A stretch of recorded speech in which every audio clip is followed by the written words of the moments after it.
कैसे हैं आप? सुनाई नहीं दिया मुझे? मैंने कहा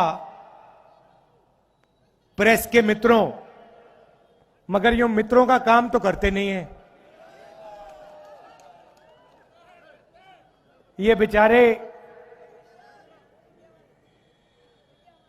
वीडियो कैमरा के पीछे हैं, बट शायद इनके कंपनियों में इनकी बात नहीं चलती, क्योंकि इनके सीनियर जो लोग हैं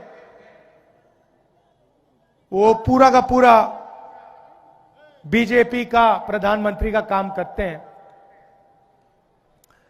1 साल पहले हमने भारत जोड़ो यात्रा शुरू की।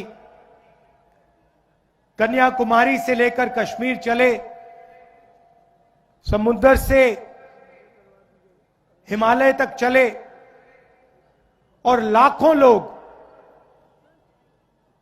हमारे साथ चले। हर प्रदेश के लोग आए और भारत जोड़ो यात्रा में से एक बहुत सुंदर नारा निकला। एक लाइन में वो कांग्रेस पार्टी की विचारधारा किसी को भी समझा देता है।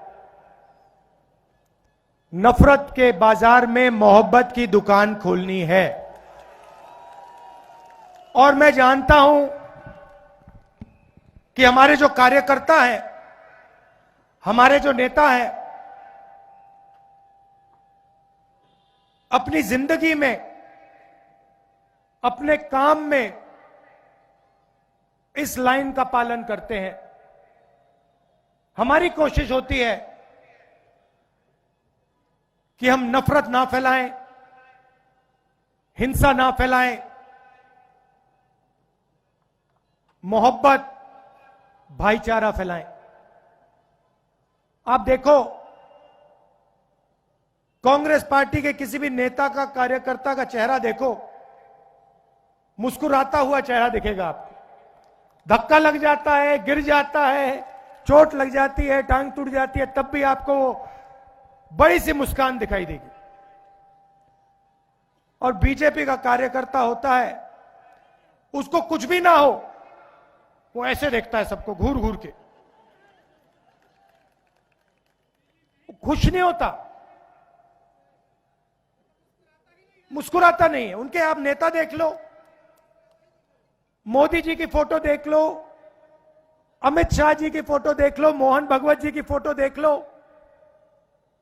इंटरनेट पे देखो, गूगल सर्च करके अगर एक मुस्कुराती हुई फोटो दिख जाए मुझे भेज देना, मैं ढूंढ रहा हूं उसे।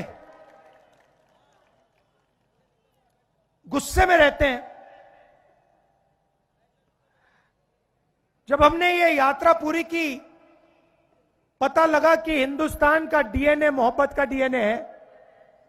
ये नफरत, इसमें नफरत है ही नहीं, इस देश में नफरत है ही नहीं। तो एक सवाल उठा, ये जो बीजेपी के लोग नफरत फैला रहे हैं, हिंसा फैला रहे हैं, लोगों को लड़ा रहे हैं, इसका कारण क्या है? ये हो क्यों रहा है? और लाखों लोगों से मैंने सवाल पूछा, किसानों से, मजदूरों से, युवाओं से, और यात्रा में बात समझ आई कि इस देश में गरीबों के खिलाफ, किसानों के खिलाफ, मजदूरों के खिलाफ, छोटे व्यापारियों के खिलाफ हर रोज अन्याय होता है। और जिस समाज में अन्याय होता है, उस समाज में नफरत होगी, हिंसा होगी। बहुत सारे लोगों ने हमें कहा कि देखिए, साउथ से नॉर्थ आप चले, मगर बहुत सारे ऐसे प्रदेश हैं जहां आप गए नहीं। आप छत्तीसगढ़ नहीं आए, बंगाल नहीं गए, मणिपुर नहीं गए, वहां पे हिंसा हो रही है, बीजेपी ने प्रदेश को बांट दिया है, जला दिया। आप वहां तो आए नहीं। तो आपने कन्याकुमारी से कश्मीर मोहब्बत की दुकानें खोली, मगर मणिपुर से महाराष्ट्र अभी बचा हुआ है। छत्तीसगढ़ के लोग आए पिछली यात्रा में, आपने कहा मुझे कि भैया छत्तीसगढ़ में भी यात्रा कीजिए। तो हमने दूसरी भारत जोड़ो यात्रा शुरू की, मणिपुर से शुरू की, क्योंकि मणिपुर को बीजेपी ने जला दिया। सिविल वॉर चल रही है वहां पे। आप में से कोई चाहे मणिपुर जाना चाहे, देखना चाहे, नहीं जा सकता। आग लगी हुई है। आज तक प्रधानमंत्री नहीं गए। तो मणिपुर से यात्रा शुरू हुई, नॉर्थ ईस्ट में से निकली, बंगाल गई, उड़ीसा, झारखंड, बिहार, अब छत्तीसगढ़। और पिछले कुछ दिनों से हम छत्तीसगढ़ से निकल रहे हैं, आदिवासी इलाके से निकल रहे हैं। रोज हम आपकी बात सुनते हैं, 6-7 घंटे। आज सुबह हमने किसानों से बात की, कल आदिवासियों से बात की। यहां पे जो अदानी जी आपकी जमीन छीन रहे हैं, जिनकी जमीन ली जा रही है, उनसे बातचीत की। जो आपके दिल में डर है, कठिनाइयां हैं, वो हम सुनने आए। और शाम को 6-7 घंटे सुनने के बाद हम 15-20 मिनट जैसे आज भाषण कर रहे हैं, वैसे आपको भाषण करके अपनी बात रख देते।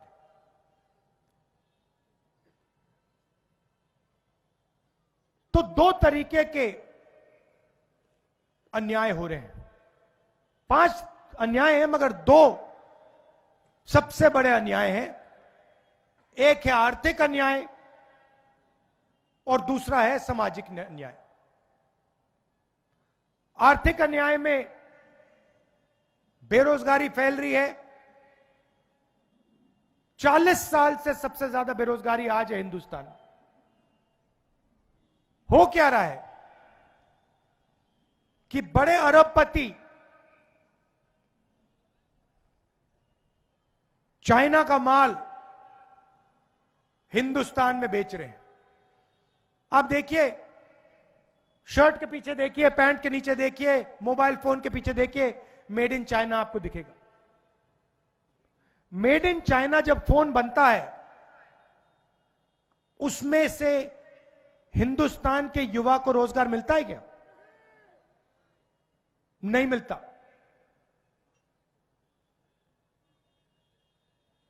छोटे व्यापारियों को नरेंद्र मोदी जी ने नोटबंदी और जीएसटी से खत्म कर दिया।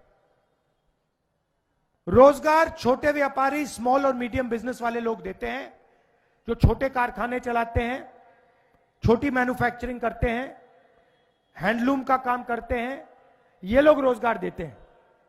इन सब को नरेंद्र मोदी जी ने साफ कर दिया। 2 हथियार का प्रयोग किया, जीएसटी और नोटबंदी। और आप किसी से पूछ लीजिए, अंबानी अदानी को छोड़िए और किसी से पूछिए, आपको बताएंगे कि भैया नोटबंदी ने, जीएसटी ने हमें बर्बाद कर दिया। महंगाई तो बढ़ती जा रही है, वो आप सबको दिख रहा है।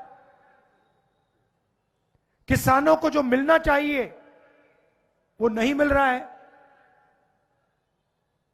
आज किसान दिल्ली के ओर चले जा रहे हैं, पैदल जा रहे हैं, उनको रोका जा रहा है, उन पे टीयर गैस चलाई जा रही है, उनको जेल में भरा जा रहा है। और वो क्या कह रहे हैं?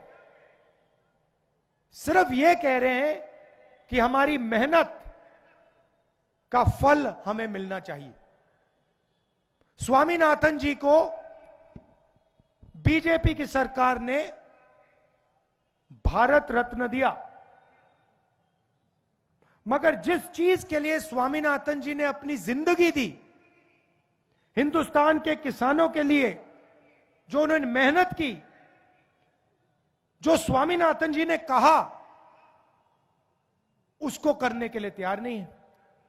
इसका क्या मतलब है? स्वामीनाथन जी ने अपनी रिपोर्ट में साफ कहा है कि किसानों को लीगल राइट एमएसपी की मिलनी चाहिए। वो बीजेपी की सरकार नहीं कर रही है। तो मैं आपको यहां जो खारगे जी ने कहा उसको दोहराना चाहता हूं कि इंडिया की सरकार आएगी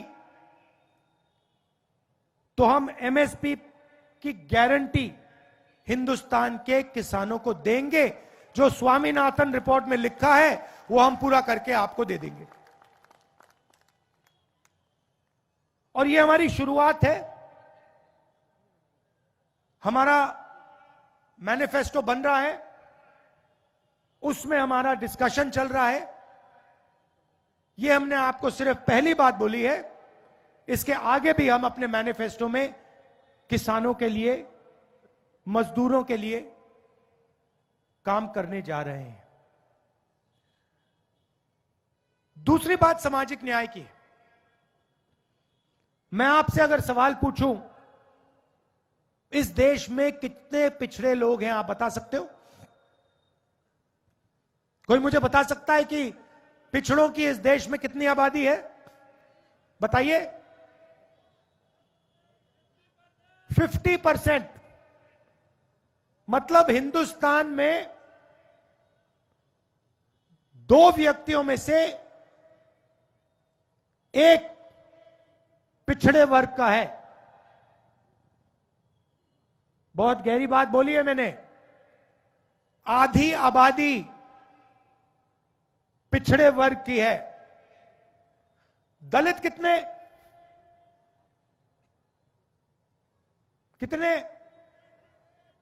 15%। आदिवासी कितने? 8%। 50 में 15 कितना? 65। उसमें 8 जोड़ो तो कितना? 73। 73%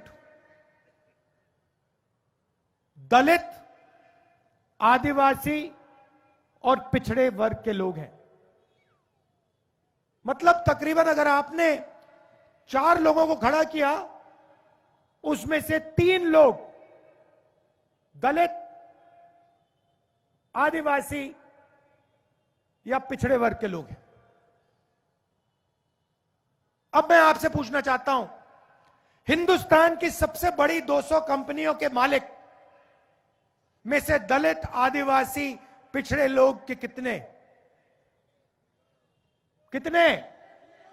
मतलब 73% की आबादी में से हिंदुस्तान की सबसे 200 बड़ी कंपनियों में कितने मालिक? 0। चलो छोड़ो, मालिक नहीं बनना चाहते तो कहो सीनियर मैनेजमेंट में दलित, आदिवासी, पिछड़े लोग कितने? 0। मतलब कॉर्पोरेट इंडिया सबसे बड़ी कंपनियों में ना दलितों की, ना आदिवासियों की, ना पिछड़ों की भागीदारी। बात समझ आई? आपका कोई है ही नहीं उसमें। एक आदमी नहीं है आपका। चलिए छोड़िए, मुझे बताइए मीडिया में कितने लोग हैं? सबसे बड़ी 50 मीडिया की कंपनी लीजिए, उनके मालिक की लिस्ट निकालिए और मुझे बताइए आदिवासी कितने, दलित कितने, पिछड़े कितने? बताओ। 0। एक भी नहीं। अब उनके बड़े बड़े पत्रकारों की लिस्ट निकालिए, उनकी मैनेजमेंट टीम की लिस्ट निकालिए, उसमें दलित, आदिवासी, पिछड़े कितने? 0। हाई कोर्ट्स के जजेस की लिस्ट निकालिए, उसमें दलित, आदिवासी कितने? बताओ। मैं बताता हूं, मेरे पास है। 650 हाई कोर्ट जजेस में से 10 आदिवासी, 23 एससी, मतलब 33 650 में से। चलिए छोड़िए, कोर्ट छोड़ दीजिए, मीडिया छोड़ दीजिए, कॉर्पोरेट इंडिया छोड़ दीजिए, मुझे बताइए प्राइवेट अस्पतालों के मालिक कितने? 0। चलो वो भी छोड़ दीजिए, मुझे बताइए प्राइवेट कॉलेजेस और यूनिवर्सिटी बड़ी बड़ी जो हैं, मणिपाल जैसी, इसके मालिकों में से ओबीसी, दलित, ट्राइबल कितने? 0। चलो ये भी छोड़ दो, कहो हमें ये नहीं चाहिए, हम देश के 73% हैं, हमें नहीं चाहिए। ठीक है, हिंदुस्तान के बजट को 90 अफसर बांटते हैं, आईएएस अफसर हैं। बजट आप लोग देते हो, कहां से आता है बजट? कैसे? जीएसटी। आप उतनी ही जीएसटी देते हो जितना अदानी देता है। गरीब किसान अगर चिप्स का पैकेट खरीदेगा, वो उतनी ही जीएसटी देगा जितनी अदानी देता है। जीएसटी आपके जेबों से आ रही है।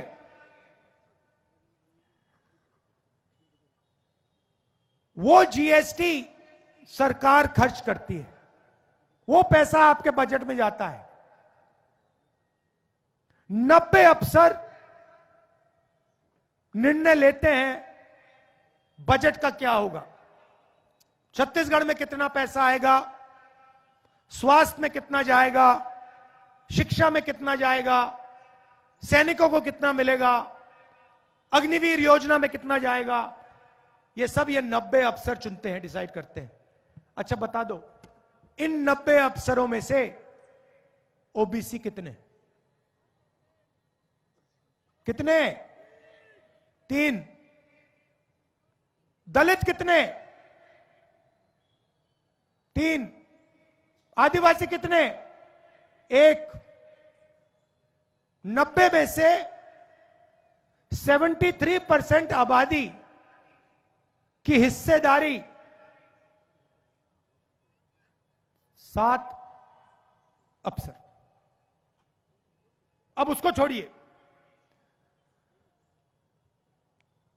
अगर हिंदुस्तान की सरकार बजट में 100 रुपए खर्च करती है,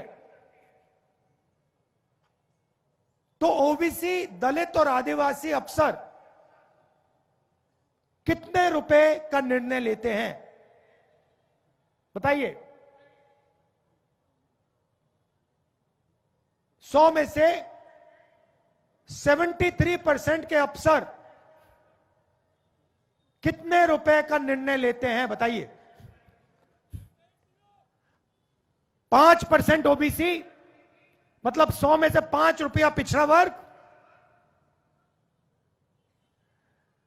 1 रुपया दलित वर्ग और 10 पैसे आदिवासी वर्ग। मतलब आपकी भागीदारी 100 रुपए में से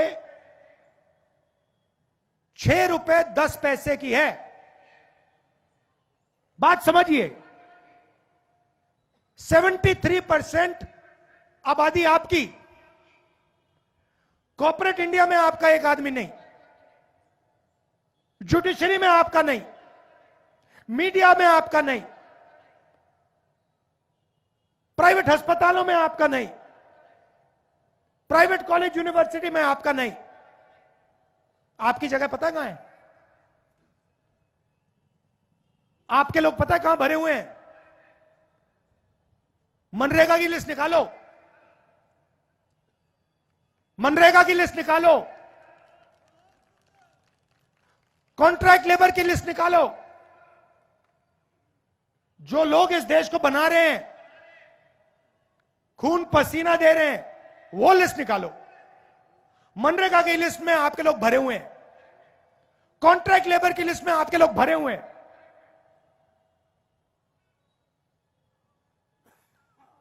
ये हो रहा है हिंदुस्तान में।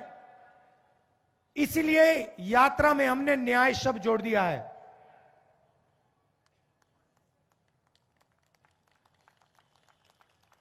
अब देखिए, एक और सवाल है। हिंदुस्तान की सबसे बड़े 200 कंपनियों में गरीब जनरल कास्ट के कितने? 0। मीडिया में गरीब जनरल कास्ट के कितने? 0।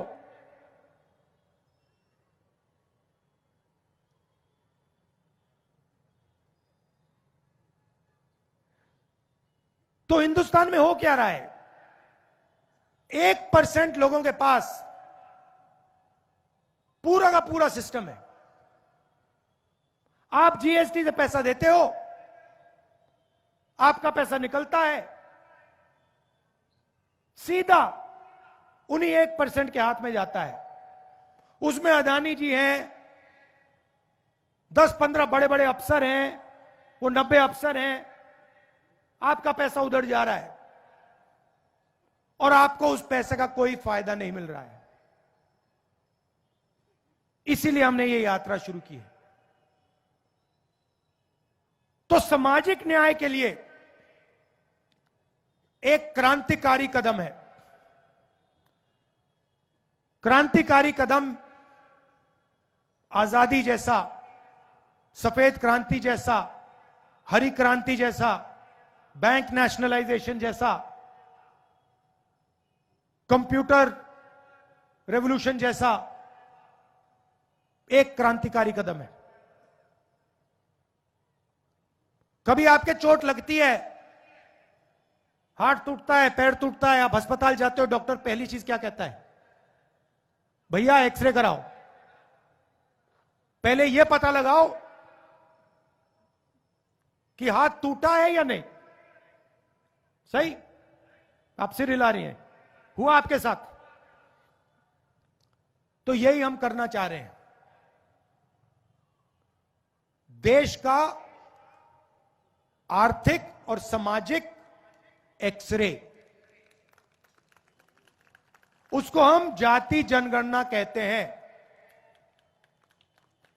जाति जनगणना से दूध का दूध, पानी का पानी हो जाएगा। देश के हर नागरिक को पता लग जाएगा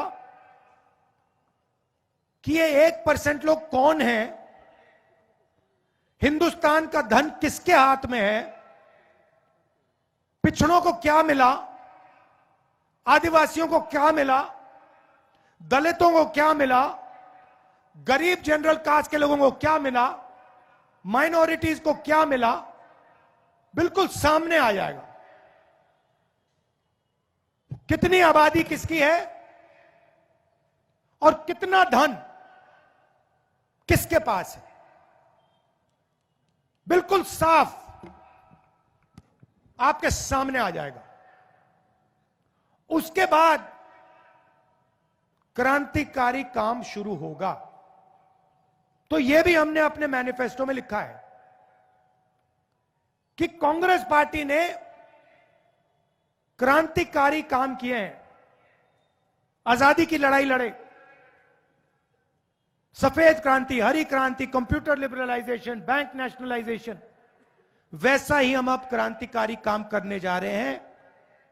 हिंदुस्तान का पहली बार हम एक्सरे करने जा रहे हैं। अब जैसे ही हमने हिंदुस्तान की एक्सरे की बात करी, नरेंद्र मोदी जी कहते हैं, भाइयों और बहनों, देश में जात तो है ही नहीं, सिर्फ 2 जात हैं, एक अमीर और एक गरीब। अरे अगर 2 ही जात हैं तो आप अपने आप को ओबीसी कैसे कहते हो? आप ओबीसी कैसे बन गए अगर 2 ही जात हैं? जब ओबीसी की मदद करने की बात आई, जब जाति जनगणना की बात आई, नरेंद्र मोदी कहते हैं मैं तो ओबीसी हूं ही नहीं।